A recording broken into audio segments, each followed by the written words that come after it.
याही वर्षी म्हणजे बाबा आणि सारंग बाबा या देवस्थानांच्या यात्रेच्या निमित्तानं या पिंपळपेठ गावातील आदर्श पोटेमाळ्यातील आपण उपस्थित सगळे ग्रामस्थ, आमचे नातेवाईक आणि सगळे मंडळी मोठ्या आनंदाने हा यात्रोत्सव आपण साजरा करत असतो.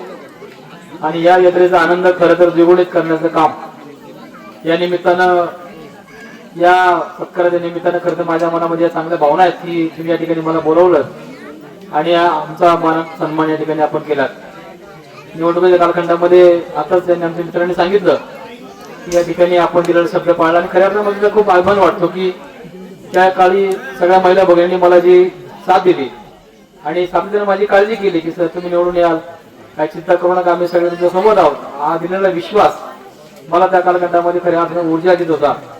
ठीक आहे, निवडणुकीत आकडे या गावातले त्या गावातले इकडे तिकडे होत असतील, निवडणुका येतात आणि जातात, पण आपण घेतलेलं समाजातलं काम हे हातामध्ये एकदा घेतल्यानंतर ते टाकायचं नसतं. वसाने वार्ता आपल्याला घेऊन पुढे जायचं आहे. म्हणून सत्ता येईल जाईल, पद येईल जाईल किंवा मिळणार नाही किंवा मिळेलही, शेवटी जनता जनार्दनाचा हा आशीर्वाद आहे. त्यामुळं येत्या पुढच्या कालखंडामध्ये आपल्याला आदरणीय आमदार अतुलजी बेनके साहेब असतील, काल डॉक्टर अमोलजी कोल्हे साहेब असतील, त्यांच्या माध्यमातून खरं तर विकासाची कामं या तालुक्यामध्ये या गावामध्ये करायची आहेत. आणि म्हणून या आळंदी जिल्हा परिषद गटामध्ये अनेक विकास कामं करत असताना आदरणीय बेनके साहेबांच्या माध्यमातून, पालकमंत्री आमदार पवार असतील यांच्या माध्यमातून आपल्याला खरं तर पुढे जायचंय.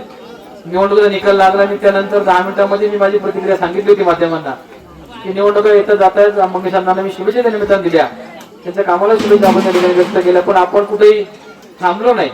अनेक प्रश्न घेऊन, अनेक कामं घेऊन बेनके साहेबांकडे असेल, जिल्ह्याच्या पालकमंत्री ताईंकडे असेल, आपण पाठपुरावा करतोय आणि आणखी या निमित्तानं आणखी कर्तव्य असलेली कामं आपण पूर्ण करू.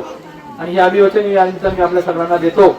आणि मला वाटतं की कामाचा आवाका आपला जो आहे तो सातत्याने पाठपुरावा करण्याचा चांगला असल्यामुळं भविष्य काळामध्ये आपल्या इथे जी काही विकास कामं असतील, जी अडचणीची कामं असतील, जे काही रखडलेली कामं असतील त्याला चालना देण्याच्या करता आपण निश्चित चांगल्या प्रकारे प्रयत्न करू. या ठिकाणी आदरणीय वेठीकरताही आहे, सरपंचताई आपल्या गावचं काम खूप चांगलं त्यांचं अशा प्रकारचं काम या गावामध्ये आहे.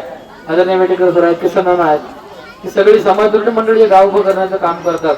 आणि या सगळ्यांच्या पाठीमागे आपण ताकदीनं प्रशासनाच्या माध्यमातून, शासनाच्या माध्यमातून आपण जी बेनके साहेब तर आहेतच, आपणही आम्ही सारे मंडळी सगळ्यांच्या सोबत गावी त्यासाठी आहोत.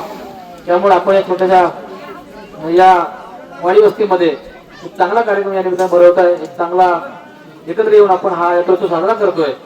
या निमित्तानं मी सर्वांना मनापासून शुभेच्छा व्यक्त करतो. आणि आधी काही न बोलता मी पुढील कार्यक्रमात जायचं असल्यामुळे आपली रजा घेतो आणि आपण आमचा मान सन्मान सत्कार या निमित्ताने केलं त्याबद्दल आपण सगळ्यांचं आभार व्यक्त करतो आणि थांबतो. धन्यवाद. रामकृष्ण.